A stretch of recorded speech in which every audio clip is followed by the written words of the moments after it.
Welcome to our channel. This is a video about how to make felt food for a play bakery. I will show you how I made cookies, donuts, and cupcakes out of felt for my toddler's play bakery. Supplies that you will need include felt sheets. I believe they're 8 by 10 in different colors. The browns are for the base pieces of the cookies and cupcakes and donuts. The brighter colors are for the frosting. You'll also need a cookie cutter. Any shape will do. That is for the shape of your cookies. The embroidery thread is used in all of the different pieces for making the sprinkles. I also used scissors, a embroidery needle, hot glue gun, a needle, and thread as well. First up, I'll show you how to make the cutout cookies out of felt. This is what a child can pretend that they're rolling out a piece of dough and then using the cookie cutter to cut out the different cookies, put on the cookie sheet, and then bake them in the oven as if they're going through the whole process. First, what I did is take the cookie cutter and trace the shape with a pen on a base piece of brown felt. Then you're going to want to take your scissors and cut out the shapes that you just traced with the pen. You're going to want to cut them out from 2 pieces of felt stacked on top of each other so that what you're left with is 2 different pieces of felt that look like this. Next, for the frosting, you're going to cut out smaller shapes in different of the brighter colors, and they should be small enough to center on top of the base colors to look like different pieces of frosting.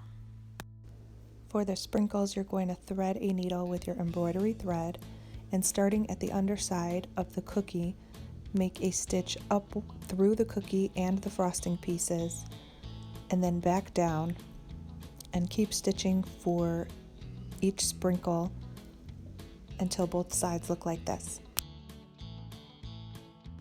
Use different color embroidery thread for different color sprinkles. This shows you the underside of 2 different cookies with 2 different color embroidery thread. You'll see the knots where I've started and stopped the embroidery thread. This is the underside of the cookie that will get hot glued to the base piece of the cookie. You'll recall that you had 2 pieces of felt with the heart or whatever shapes cut out, and you're going to stack those on top of each other and then stitch all the way around and around each individual cutout shape as well.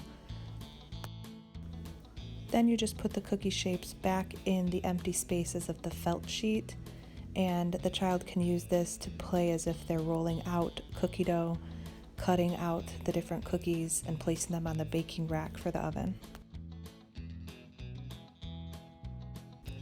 Next, I'll show you how to make felt donuts, which have a lot of the same steps as the cookies, but these you're going to actually fill with batting of some sort.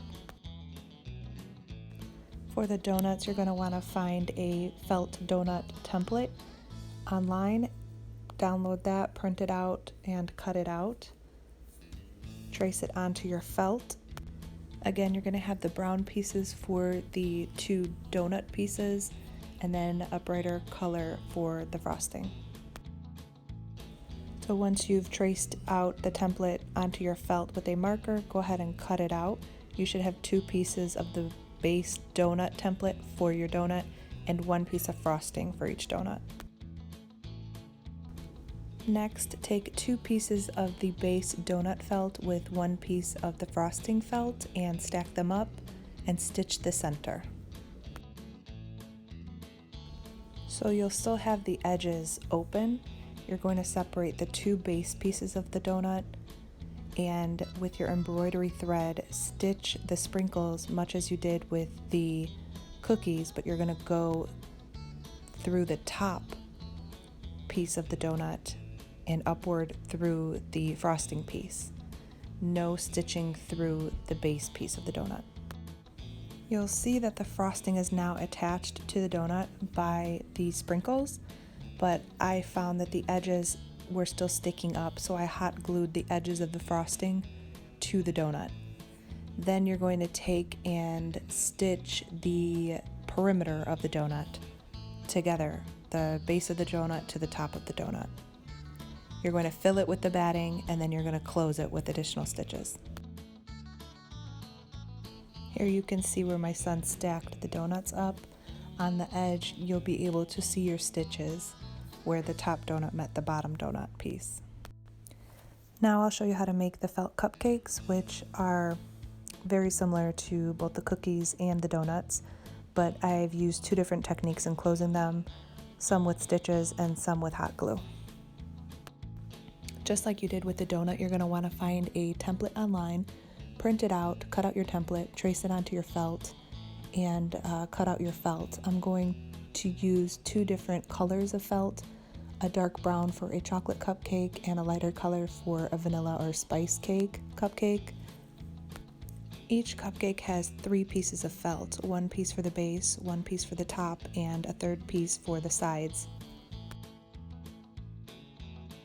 I forgot to take a picture of this as I was doing it, but before you attach any of the pieces, you're going to take the top piece of felt for each cupcake, attach your frosting piece. There is a different piece from your template that will be for the frosting, the colored pieces of frosting. So you're going to stitch your frosting to the top of the cupcake with sprinkles, just as you did for the cookie and for the donut.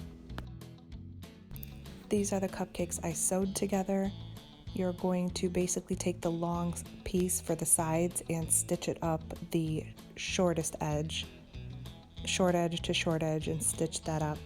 And then it leaves you with kind of a donut shape of a piece of felt. On the more narrow side, you stitch the base piece, and on the wider side, you stitch on the top piece. You leave a little hole open to fill it with your batting.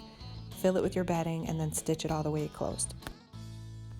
I didn't really like how it looked with all of the stitching, so I tried a couple of the donuts by closing them with hot glue, which worked okay, except that it was really hot, so you have to kind of pinch the felt together, and I would recommend having some kind of gloves on, or maybe use tweezers or something to pinch the felt closed while the hot glue is drying, because it was very hot and I think I may have burnt my fingers a little.